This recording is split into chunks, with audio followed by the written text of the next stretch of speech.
searching for this all my life. You're just my type. I've been looking for a boy who can treat me right. Your dark hair, but those eyes so bright. Hello, everyone. We are doing Shenanigans from the road. This is the second leg of tour for me, and I just found out that I'm a New York Times bestseller. Woo! Oh my gosh, so exciting. My friend Krystina Arielle is here with me in Atlanta. Yes, we are. I am from Columbus, Georgia, and Scheana said come to Georgia, and I got to be in my hometown when one of my best friends found out that she is a New York Times bestseller. Yes. While getting ready to go out for a stage show and present to a crowd of people that got to see her as she is. And I am so proud of her and looking her in her eyes right now and hoping that she truly hears that she deserves this moment. And I'm so proud to be in it with her. Thank you. So exciting. It's like, obviously you write a book, you want it to be a bestseller, but I did not for 1 second expect it, because I just feel like, and this is something I talk about in the book, but I feel like, and I talked about it on stage the other night too, I forget what city, because I'm like, where am I? What time zone is it?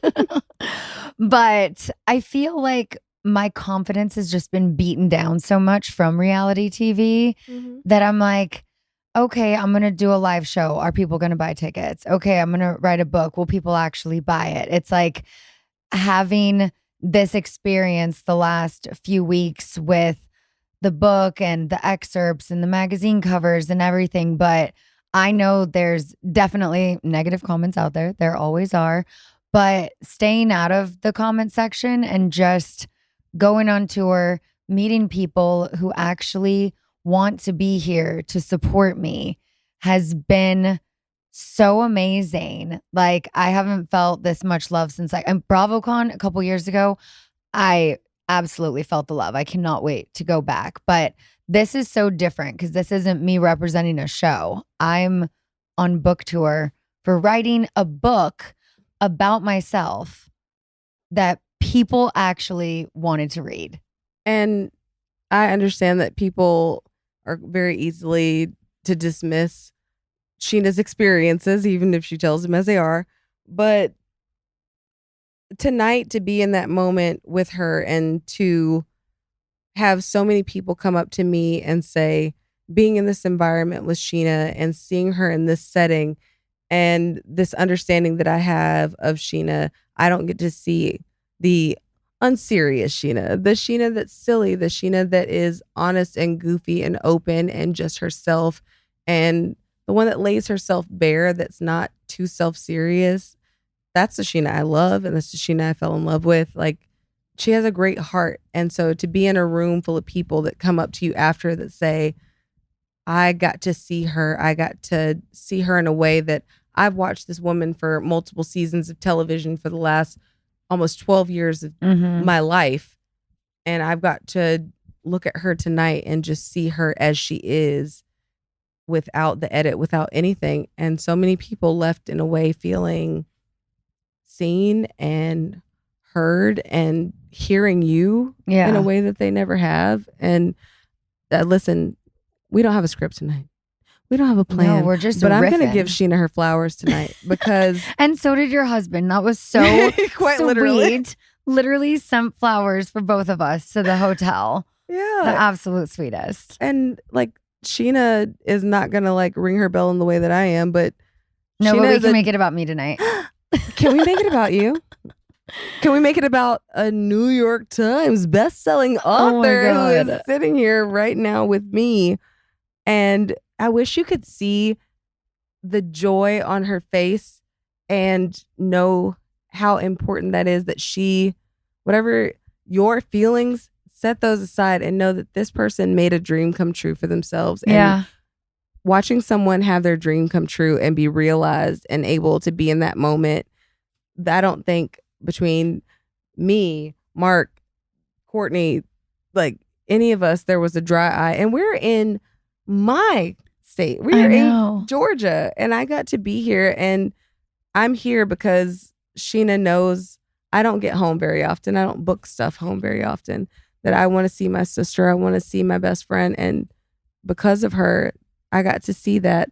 And because of that, we all got to celebrate her tonight and be involved in a moment that is going to be monumental for the rest of her life. We got to watch raw joy as she found out for the first time that she's a New York Times best-selling author. So and you guys will crazy. say that she's making it about her, but in this moment, I am going to make it about her because I know what she put into this and I know what is in her. And if you've ever seen anything that I've done, most of you haven't, my job is to give people their flowers while they can smell them. My husband sent her literal flowers to smell, and I'm going to give Scheana her flowers right now. I love you. Scheana is a person that I count on, that I call on, and I want you to know that I'm so proud of you in this moment and to Thank get to you. share this with you in a state that means much to me, like Yeah. with your sister, your mom, like just all these people who mean so much to us. Like I know. you We got to hang deserve out with this. our sisters in Georgia tonight. Oh my gosh, it was so great. It was So fun. Can we talk about where we went? oh my gosh. Okay. So we are staying at Hotel Claremont. Did I say that correctly? You did. Okay. Tell the listeners about this hotel. Gather round, shenanigans listeners, as I weave ye a tale. Scheana Shay sent me a message and she goes, "Oh, Krystina, we're going to stay at this hotel called Hotel Claremont." And I was like, "In Georgia? Like in Atlanta? Oh, Yeah. Hotel Claremont?" And she's Uh-huh. like, "Yeah, it's like this rustic hotel. It's like 100 years It's old. a Here's cute this, little like, all this boutique information." hotel. And it is. It is beautiful. It is. My best friend who was with us tonight, Jana, she was with us and she goes to Savannah College of Art and Design for like interior design. This is one of the buildings they studied of like beautiful designs because a lot of the buildings in Georgia, like in Columbus and Atlanta, are made from repurposed old mills. Mm-hmm. So that's why you have like the beautiful like brick fronts, why you have all that stuff. And so the building that we are in is called Hotel Claremont. And she tells me this. And so in the basement of Hotel Claremont, there is what's called the Claremont Lounge. And since I was in my early 20s, it has been a legend and a thing of lore. And we got to go there tonight. There are no cameras. There are no anything. It is just a beautiful adult entertainment club. And it did like in a way that like it's a gentleman's club. We went and there were But like, a dive bar. it is the dive bar, and it Literally. it is in the basement of the hotel. So it's nothing tawdry. It is quite literally just a dive bar in the basement of a hotel where you don't have control of the touch tunes machine. And I don't know if you've ever been to a dive bar. That's important. That security guard was like, "Do not walk here. Do not touch that." We're like, he's really good at his job. Also, you know who else was great tonight? Our girl Callie. Oh my gosh. Oh, she was so beautiful. She was so nice, and she just was just. I'm from the South. I expect like the warmth and the kindness of it. They and all came up and thanked us after. yeah, it just was such a great random night. It's such a. I know people like to go on ghost tours and things like that, but you need to go to the Hotel Claremont in Atlanta. Go downstairs to the Claremont Lounge. It is a storied establishment since like 1964. It is just absolutely unique in the experience, and I don't think you can tell anybody about this And experience. they have a cute rooftop too. We went up there and did a little TikTok, and then I felt like people were staring. I was like, okay, we cannot shoot this one more time.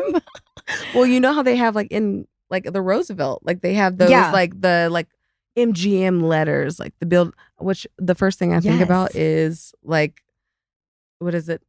It was great when it all began. Oh, Rocky Horror Picture Show. So like the first thing I think about when I think about that is like the RKO Music Tower and Rocky Horror Picture Show. That's what it looks like on the top of this roof because it's just like Claremont.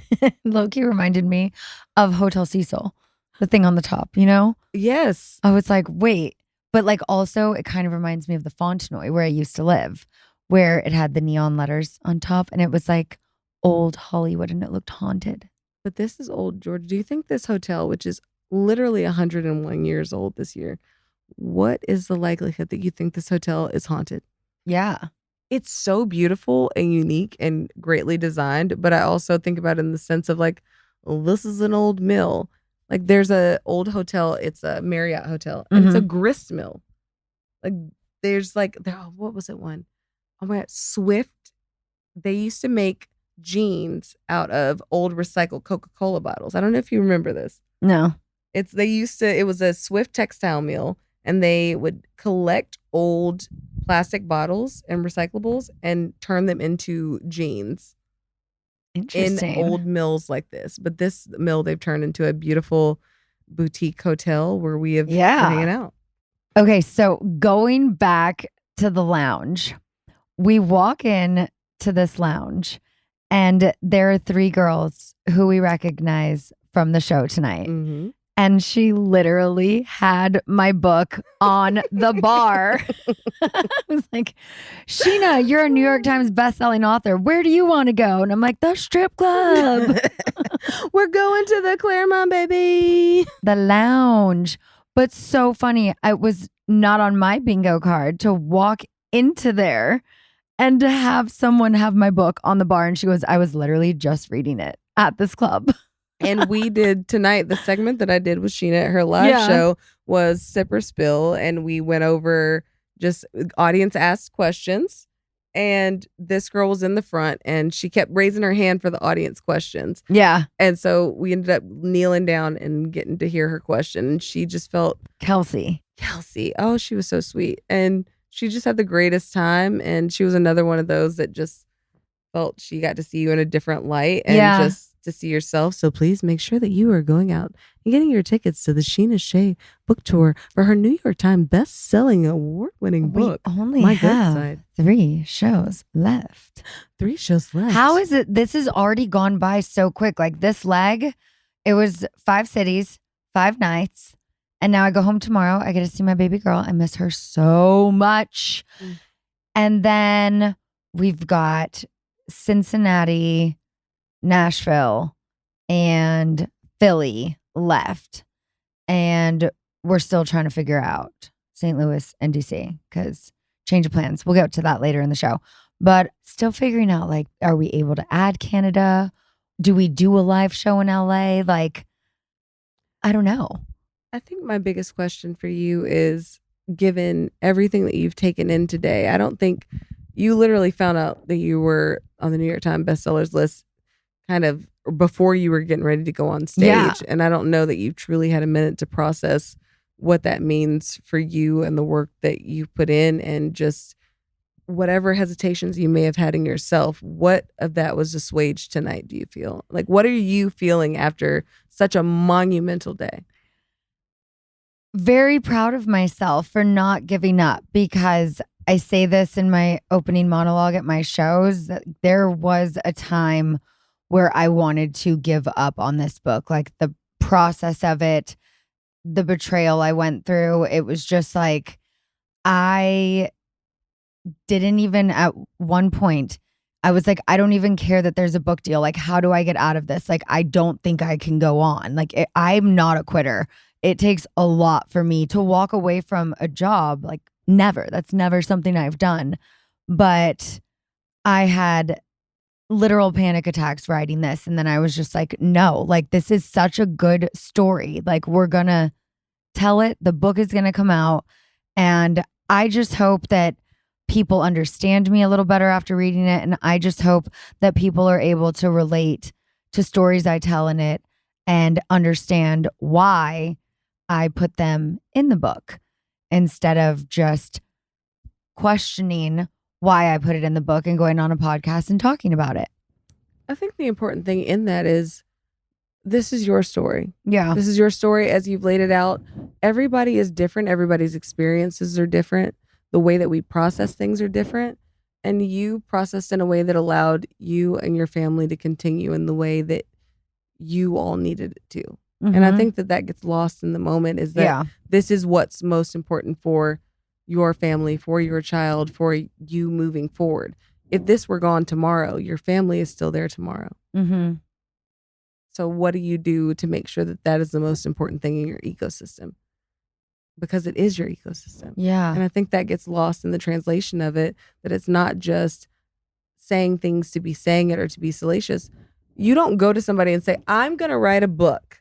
I'm going to write a book. You're going to give me a book deal. I'm going to go out on the road and do this thing. That's not something you volunteer for. That's not something you can just walk up and be like, I had an idea to do this thing. That's not how life works. That's not how the world works. So for you to go and to be vulnerable and to lay yourself bare in this way, knowing what criticism could be there, knowing what it is, there is a courage in that a lot of people do not possess, nor do they know what goes into that and the heart that goes into that. And so to be in a position where there's 2 shows left, and those are 2 shows where more people, 3 shows. Cincinnati, Nashville, Philly, for sure. And those maybe people more. are going to get to see you. I'm down to do more, but we got to figure it out. Scheduling. 2 of my best friends that came tonight saw versions of you that resonated tonight in them. And different ones too. And just like in your birth story, in your postpartum journey, in your OCD journey, these are things that are genuinely helping people see themselves, feel heard, and either get help or know that they're not alone. And as much as anybody can say anything, that is a courage, because there is so much shame, there is so much stigma. And for you to put yourself out into a world that you already know for the last 11 to 12 years has nitpicked every single thing you've done, and you've continued to lay yourself bare and put yourself out there. And sing good as gold at wildly inappropriate times. Exactly. that is a level of courage. Yeah, I'm 40. Yeah, my mom will still be on a bar. FORTY. I love you. Oh my gosh. Wait, we have to talk about this. So you guys, Krystina wrote me a song and she rapped it for me. And I'm like, I have to record this. It's so good. Like, it could be the new Apple's anthem. It is. And it's all about the fact that people, like, I love to see in the comments when people are like, Scheana, you're like 40. Yeah. That's great. Cool. You know what? I'm 39. You know what happens? Your back hurts. You know what happens? Your kids are driving you crazy and you have to do all these things. But you know what you're going to do? You're going to keep going. And that's what we're doing. Because regardless, we're still cute. We're still living our best lives. But we're also really great parents. And we love our children and our lives. And we're doing the best we can. Yeah. Just like everybody out there right now is doing the very best they can just to survive. And the grace that we put out is the grace that we give. So I just hope that we all get it. And I love how well our kids get along. Yeah. It's so cute because she's right in between their ages. And my daughter calls you Miss Scheana. Miss Scheana. Every time you're FaceTiming me, I know. I'm like, this isn't for me. This is for Summer and Zoe. It's not. And just put the unicorn face on. Scheana. Yeah. Just put the unicorn face on and back up. Always. All right. Well, it is so late right now. I don't even know what time it is. We're on Eastern time. I think it's 1 a.m., 2 a.m. So we're going to take a break. But then after the break, we're going to go back to Pittsburgh last night. We're going to go back in time together with my sister in Pittsburgh. We'll be right back.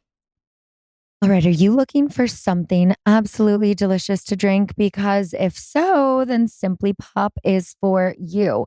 This is a new fruit-forward bevy of prebiotic sodas made with 6 grams of prebiotic fiber to support gut health and vitamin C and zinc to support immune function. And Simply Pop contains the same real fruit flavors you know and love and no added sugar, which makes for a soda that even a juice would drink. Now, my personal favorite flavor is pineapple mango. Anything pineapple and mango, like, please give it to me. I also love strawberry, but there's just something about the pineapple mango that just does it for me. It's a juicy prebiotic soda. Say that with me. A juicy prebiotic soda. Doesn't that sound so delish? Well, it is. Okay.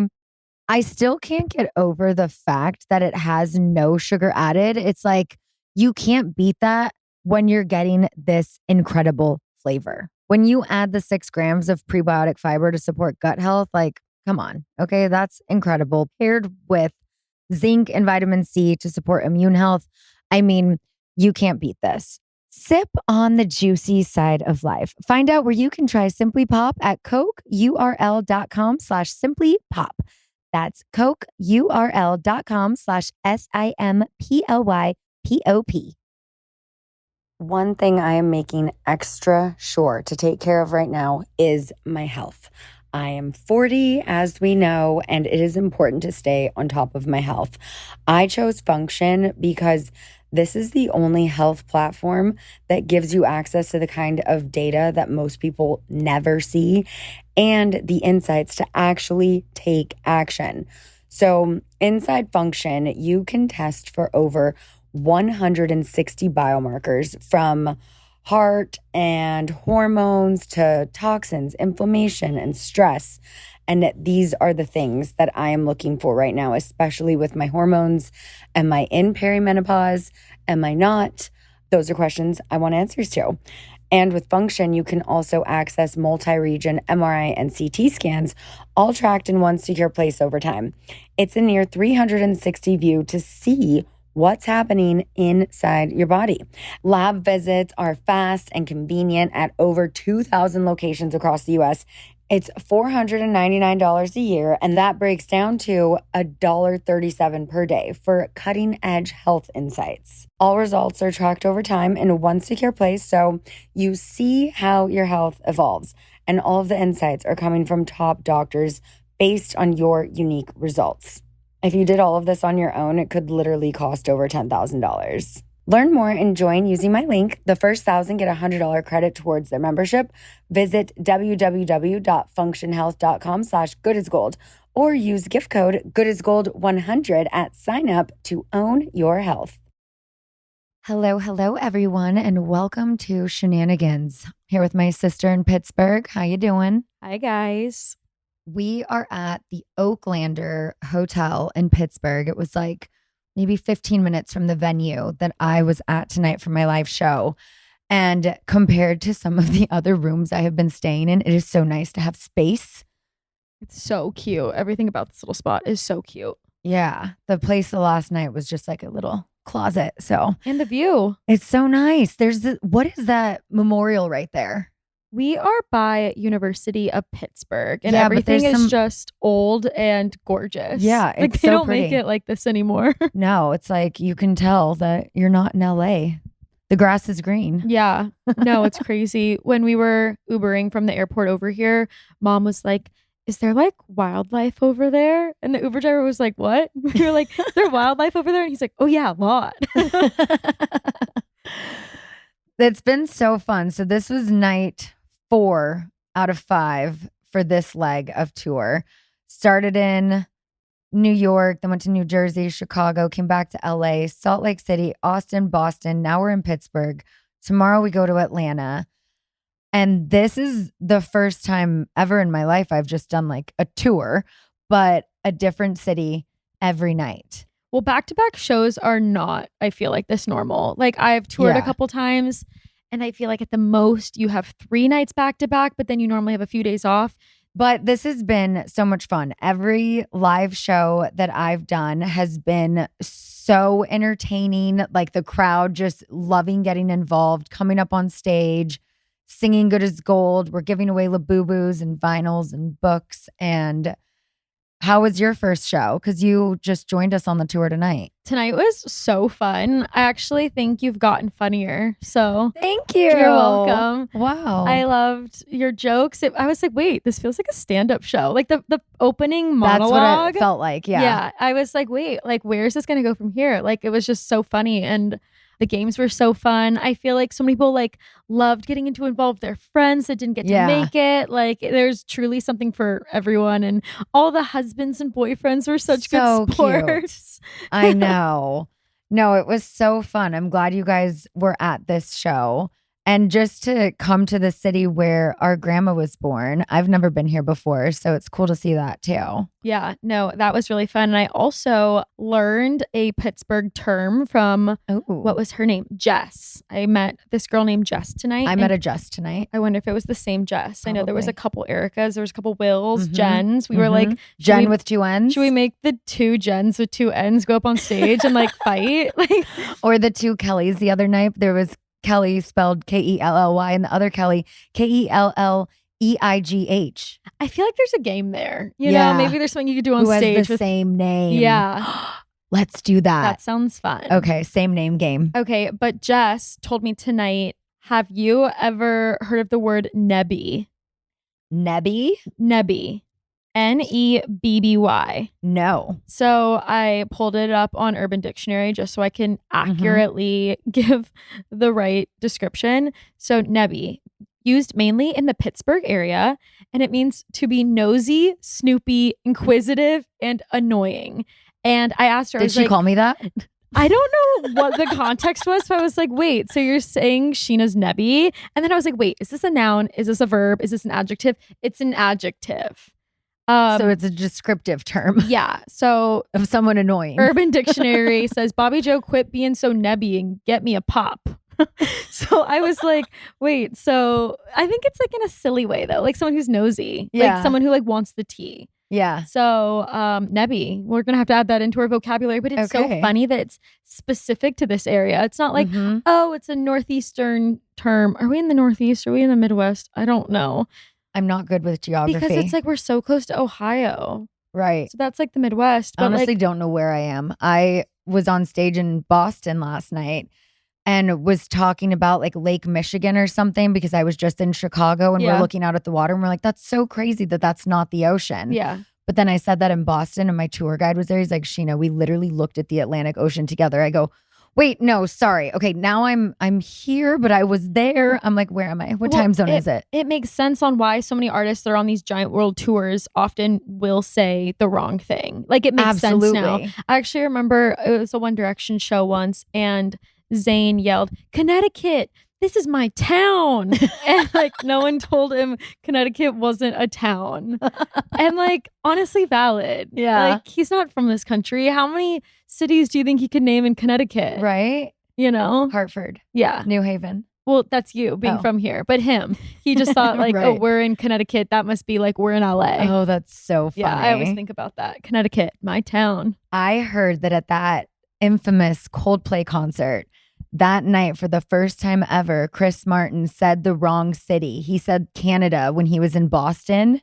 Oh. And he was so like low-key happy that something overshadowed it. Yeah. Because he's never in his career done that. I mean, there's a first for everything. Yeah. So my makeup artist in Boston was at that show. That's crazy. She saw it live. She goes, everyone was like, what is going on? I saw on Pop Crave today that allegedly the CEO is now suing Coldplay. What? But also, I guarantee, like walking into that venue, I'm sure there's some signs anywhere that's like you 100%. are consenting to be on camera or to be filmed. Like so many of those shows, they're there to says capture. It in the fine print in the tickets. Yeah. So I'm like, I mean, wouldn't a lawyer know that there's no like legitimacy to this lawsuit? So I guess we'll see where that goes. But I guarantee it's just to like throw a fit and it's going to get dropped. Yeah. Like, I don't think we can blame Coldplay. Like, no. Don't bring your side chick out in public. Right. Don't have a side chick. How about that? But if you do, keep it behind closed doors. I did see a couple people saying, though, like, we can support, like, at least if he's gonna, be with a coworker, it was age appropriate. They seemed like they were the similar age, It's not like he's dating his 20-year-old colleague. Does that make it better or worse for the wife? I don't know. I don't know. But I don't think it's Coldplay's fault. It could have happened to anyone. This could have happened at the Eras tour. Yeah. This could have happened at your tour. Like this could have happened anywhere. It could happen anywhere. Yeah. And Coldplay puts on a good fucking show. I mean, that's so romantic. One of the coolest concerts I've ever been to. Yeah. It was so dope. We just saw them in Vegas a couple months ago. Yeah. No, wait, at the Sphere? No, I wish it was at the Sphere. I'm going to go see Backstreet Boys at the Sphere, though. That's awesome. Very excited for that. But yeah, no, not Coldplay's fault. No, definitely not Coldplay's fault. That literally could have happened anywhere. Anyway, tomorrow we're going to Atlanta. I've never been to Atlanta. I was just going to ask you that. I've never been to Pittsburgh either. I literally had to look up the routing of the couple tours I've been on before because, when you're on tour, and I'm sure you're experiencing this now too, like you typically drive or fly in somewhere and then you get to the venue and you spend your entire time at that venue and then you move on to the next place that like I've only ever, like, I only think about places like St. Louis and Kansas City because of the venue I was at. Like, I know nothing more about the city than like that one venue being like, oh, they had really good catering and like the green room was really big. Like, that's all I know of some of these cities. So I had to look it up, and I was like, nope, never made it to Pittsburgh, never made it to Atlanta. But I know it's hot, right? It's Hotlanta.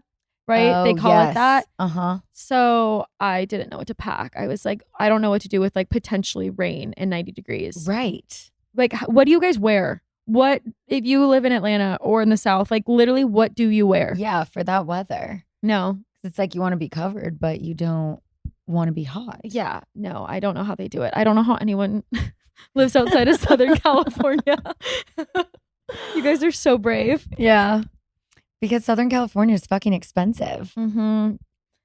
But the weather, it makes sense. I mean, that's why I'm still there. Yeah. I don't know that I'll be there forever. Will you be there forever? Yeah. Orange Would you ever County. move to Australia? No. What I've about never New been. Zealand? I can't say I'm going to move See? somewhere I've never been. So, I mean, I could see you loving Bondi Beach. I probably would. But I mean, dream is to have a home in Orange County in that Mhm. perfect weather. And then me and Justice, my boyfriend, really would love a ranch in Las Vegas. You're speaking Brock's language. Yeah. That's like his dream. So have like maybe like an acre in Vegas, and then whatever we have in Orange County can be smaller. Like, we just need a big enough yard for the dog, you Mhm. know? But I would love, like, we want to have horses Yeah. one day. And honestly, I'm like, I know Brock wants horses, and I'm like, I think we'll get horses before you and Brock do. Now it's like a race. I mean, he really wants one. He did give up on the chickens, though, I heard, right? Yes, he did. Thank God. That's one of the things where I am thankful, A, that he doesn't listen to this podcast. B, I pick my battles. I let him think what he wants sometimes instead of being like, no, we're not doing that. Yeah. You know, I'm not going to shut him down like mom shuts dad down. And his brain, his like ADHD brain, like moves on too. Yes. So like, I feel like he'll change his own mind. The thing with the chickens though, is obviously you have 2 cats, Penny and Salem, Yes. and you guys travel a lot. And I feel like sometimes it's even a struggle to make sure like the cats are covered. If you're going to be gone Right. for a while, like who's splitting the time, who's going over, who's staying with them. And then you want them to take care of chickens And on that's top what of I'm that. saying. I'm like, you need to find a separate chicken babysitter because I'm not the chicken babysitter. Exactly. I don't think cousin Jasmine's the chicken babysitter. Like, you have cat babysitters, and now you have to find a whole new role No. of a chicken babysitter I in the know. valley. Like, where are you going to find that? No, I'm so thankful that he finally, him and Summer, planted a bunch of vegetables and stuff. Like the snap peas are already Yeah. growing. They did the whole vegetable garden on the side, and now he's into that. Yeah. So he's like, well, what if we just like made more of a garden area and did some more plant? I was like, that's a great idea. Great So I'm like, pivot. you know, I let him for a year think he was getting chickens instead of shutting it down and fighting about Yeah. it. Just pick my battles, and now I win. It's like he likes the idea of chickens. Yeah. I don't think he really wants chickens. I think he likes the idea of chickens. Right. But I think he does actually want them because he grew up on a dairy farm. I mean, correct me if I'm wrong, but I've heard, you know, hens only lay eggs for a couple years. You know, they're only fertile with like Uh-huh. eggs for a few years. And then you have like a few-year-old chicken that's going to live for 10 more years that doesn't produce eggs anymore. So then that's just a pet. You Were know, you asking me to correct you if you're I don't wrong? know. Just Because someone why correct would me I if know? someone correct me if I'm wrong, but I'm pretty sure hens only lay eggs Yeah. for a few years. Interesting. And then there's years. I mean, think about of like an animal being fertile and, you know, like reproducing for only a certain section of its life. Yeah. And then after that, it's just a pet. And I just feel like now what is you're not going to kill the chicken. You're not going to, you know what I mean? No. So now it's just like kind of, you're signing up to have a pet eventually. You get eggs for a Yeah. couple years and now you have another pet. Like, do you No. want, No, I've More never pets. wanted a chicken. yeah.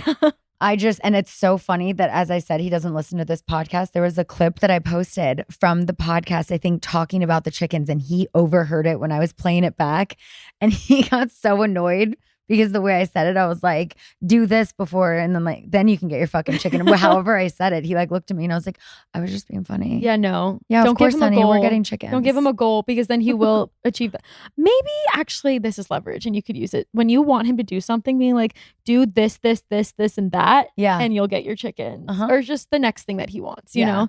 Okay. our mom is sitting next to us and Googled this for us. No, hens don't lay eggs for a couple of years. While their peak egg laying period is typically within the first 2 years, they can continue laying eggs for several more years, though at a reduced rate.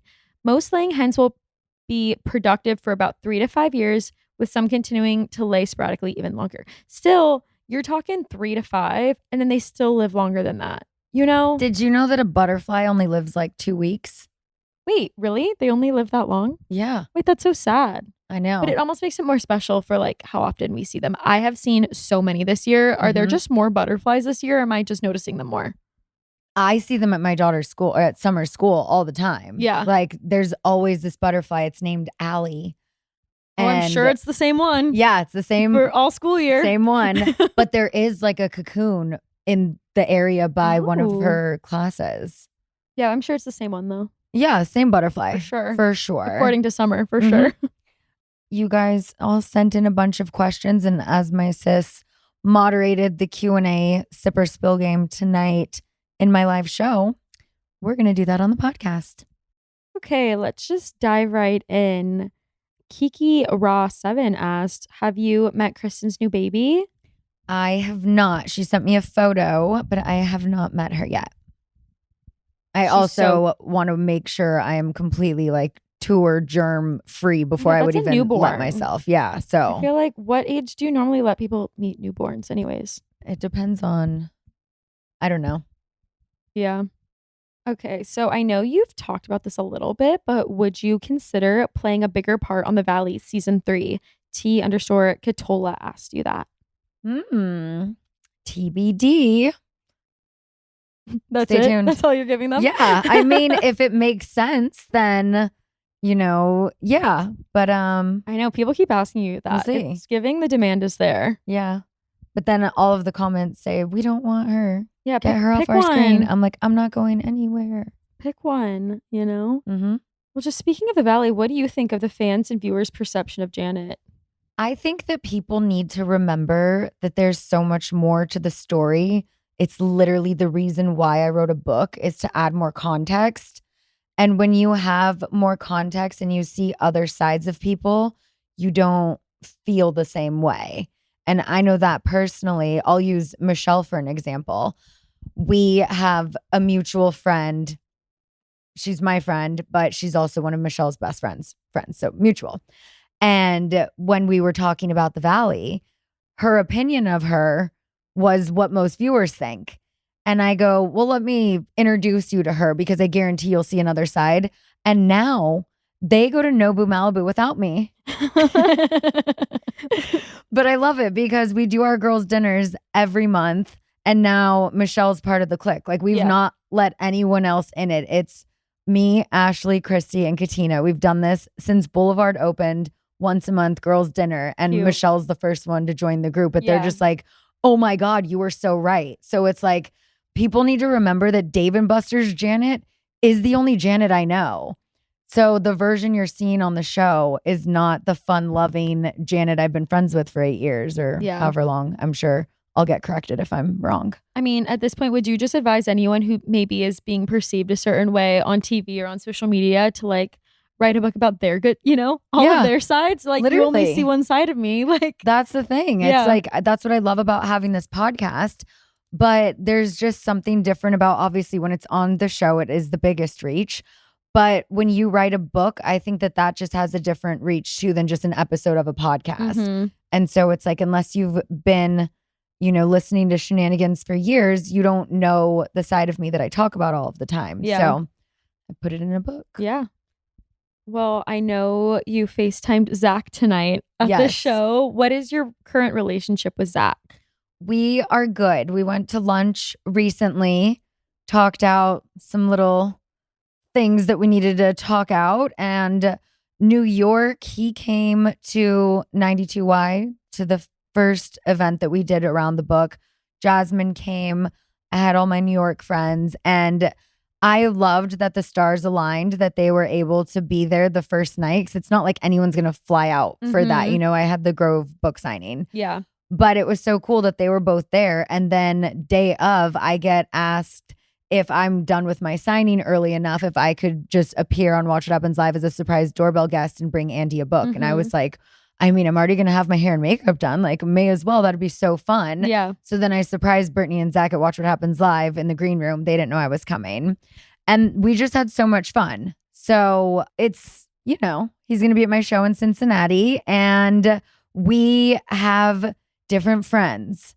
So it's what makes it hard for Brittany and I in friendships when it's like, okay, but we're good again. But I don't like the way you treat my friend. Yeah. But then it's just. Well, that's always tough with like friendships in general, where it's like, well, that person didn't do anything to me, but you did something to my friend. And it's like such a tough path to navigate. And I feel like that's always me. And I try to be better about that. So I'm like, look, I'm going to say this for all of my friends. If you have an issue with someone I'm friends with, just don't talk about them to me. Yeah. Because I don't want to hear it. Yeah. Because when you have an issue with someone, do you expect all of your friends to have an issue with that person as well? Yeah. No. Yeah. So. Yeah. So, yeah, Zach will be in I think we Cincinnati. just said so. Yeah. So, yeah. Back and forth. We're tired. I don't know if you guys can tell. This reminds me of the old days that, especially Janet, but we would like wherever hotel we would be, Australia, like her and I used to tour the literal world together, but we would just sit in the hotel room and we would do like drinking and podcasting or would be on my couch in Marina. Or I think of like the Hollywood apartment with like the leaf wall. Yes. Yeah. Totally. But I have not podcasted from a hotel bed in so long. It's so giggly squad of us, I feel like, when they're I know, they lose the video. They don't get to see us. Yeah. Oh, I know. That was the thing too. People were complaining about there being no video last week, but I'm like, I have very small windows that I can record in. I was with Brock. We got it done. And this one also, sorry, no video because we're sitting in a hotel room at almost midnight. What time is it? Yeah, it's 11:54 p.m. My sister took a red eye here. I forget what time zone I'm in, but yeah, we had to learn what our mom learned what GMT was today. She's like, why doesn't it just say Eastern? I don't know. I still can't explain it, to be honest, but it means Greenwich. Mountain time? Is that it? Greenwich Maybe. Something. I do know there's mountain time. But I thought Utah was on mountain time. Is there a different mountain time? Yeah. It's like, I've been in every time zone. It's like, this babe, week. wake up, new time zones just dropped. Like, I need to learn what they all are, to be honest. That's funny. But yeah, so Zach will be in Cincinnati. And so will Allie. Yes. That So one's that's going to be really fun. I have FOMO for that one. You can come. I'll be in Spain. Oh, yeah, that's right. That one's going to be so fun. Yeah. But I know we've got some questions about St. Louis and DC. Yes. So due to some scheduling and venues, we had to cancel the 2 live shows, but I'm still trying to make a bookstore signing happen. So I don't know if that's going to happen yet. I wish it was just up to me because I would literally come to every state in the United States if I could on book tour. But we'll be posting more about that this week. I'm sure by the time this podcast is out, we'll have that sorted as well because I already booked flights and stuff. So I'm like, can we still make something happen? I'm trying my best, but just keep an eye on my Instagram for updates because I will post as soon as I find out. Okay, so I see a lot of questions about the book, and I feel like one general one that I've kind of gathered from a few different questions was, how does it work talking about different celebrities in the book? Like, they're wondering how you get their consent to talk about them or kind of how that works. So I found this out because my book had to go through a full legal review. And if someone is a public figure, then you can freely talk about them because they're a public figure. If it's someone who has passed away, I also learned you can't defame the dead. So also, how do they decide who's a public figure? Like, that seems like such a gray area. Like, how many followers do you have to be a public figure? You know what I mean? Maybe if like your name has been in the news or something. I'm not sure how they determine that. Is but it like determined by a judge? Like, would a judge make the call? Well, I mean, everyone I talked about in the book was famous enough that, for sure. you know, I'm just like, okay, someone on this season of Love Island. Like, I think are they that would be famous way enough? questionable. No, I Yeah. don't think so. Yeah. I feel like it's different because these are like actual like A, B, and Eddie D-list actors. Yeah, no, totally. But I was like, oh, I wouldn't have known that. I feel like there's a lot of things like that people don't know, you Mhm. know? Like I saw another question too, and I know you talk about it in your book. Like people want to know more about like what it's like when you got demoted. And like, I doubt you'd want to say exact numbers, but one person asked, how much less do you get paid when you're demoted? And what's that versus like a friend of? Do friend ofs get paid? Like, they don't see it because they just see characters. They see you guys as characters on their TV. Like, you know, I feel like sometimes people forget that it's even a job, you know, at the end of the day. Oh, this is a good question. Do you feel like you are finally getting support from fans with your book launch versus some of your other eras? I do actually. And especially being on tour, meeting so many people, the meet and greets have been sold out for every show. That has been so amazing because I'm like, oh, wow, these people paid extra and genuinely want to be here to see me.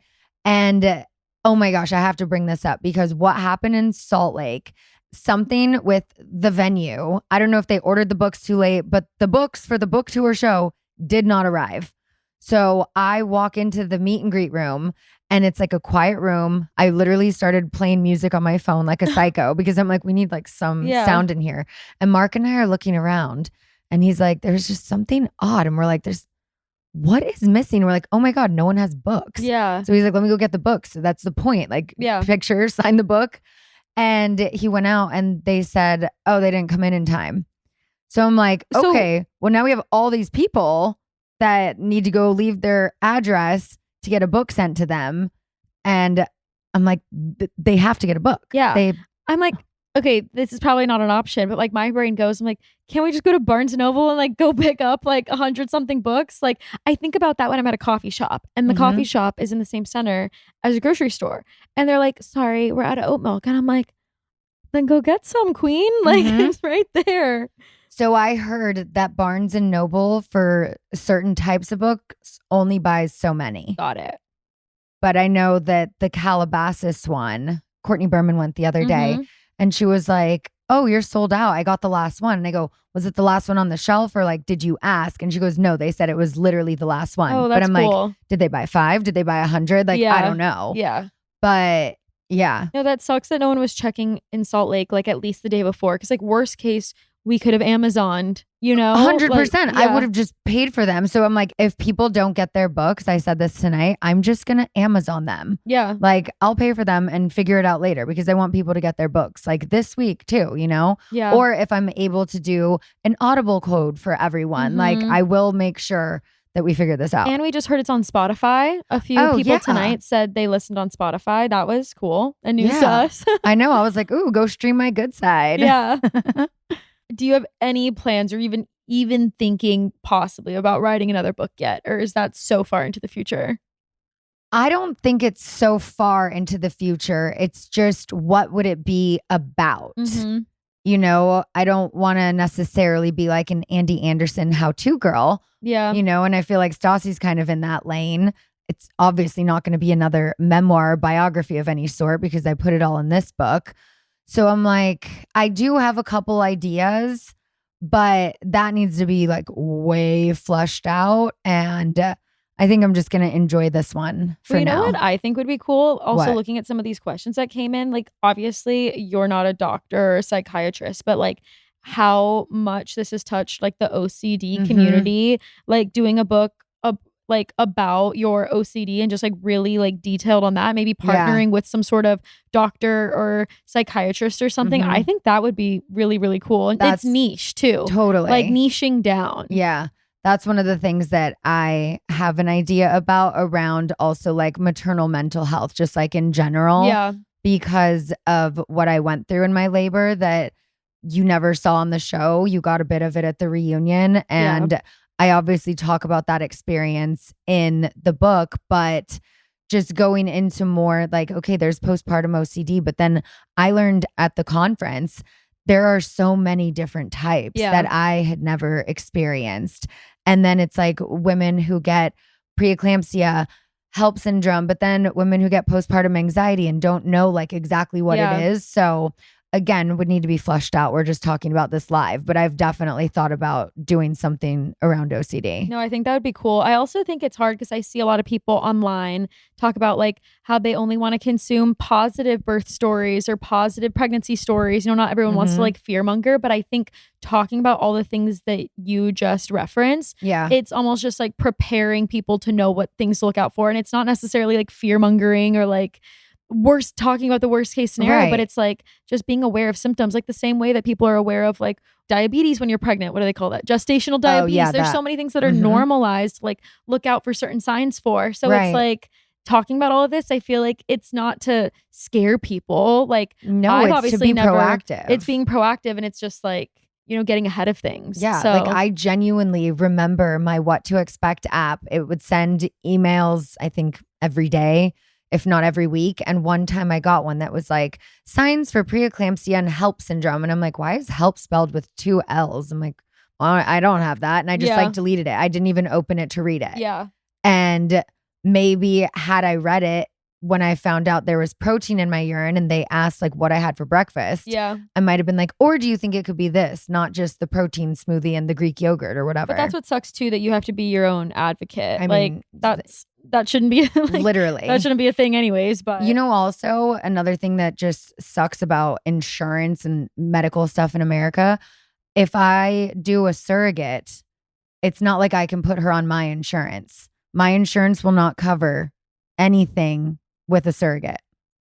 Like you can't just like add her like to the family plan. Like no. That it like has to be her insurance, or it has to just be all out of pocket. I guess maybe if it's like protecting each party somehow, that maybe makes sense. I just feel like there should be insurance for infertility, for IVF, for all of these things. It should be offered. And instead, I feel like it's just being stripped away. Yeah. But I mean, the more that people are doing IVF, IUI, all these different fertility things, it's just normalizing it. And it doesn't make it so taboo. It's, you know. This person asked, what's been the biggest surprise about touring? This person said they loved the Boston show. Yay, thank you. That was so fun last night. I think the biggest surprise has been that I'm still able to have energy every day after a little bit of sleep. Getting up early, going to the airport, doing another glam session straight from the airport. But wait, is it not the Celsius and the espresso martinis and the coffees? I didn't have Celsius today. But you did have a couple espresso martinis. I guess. Okay.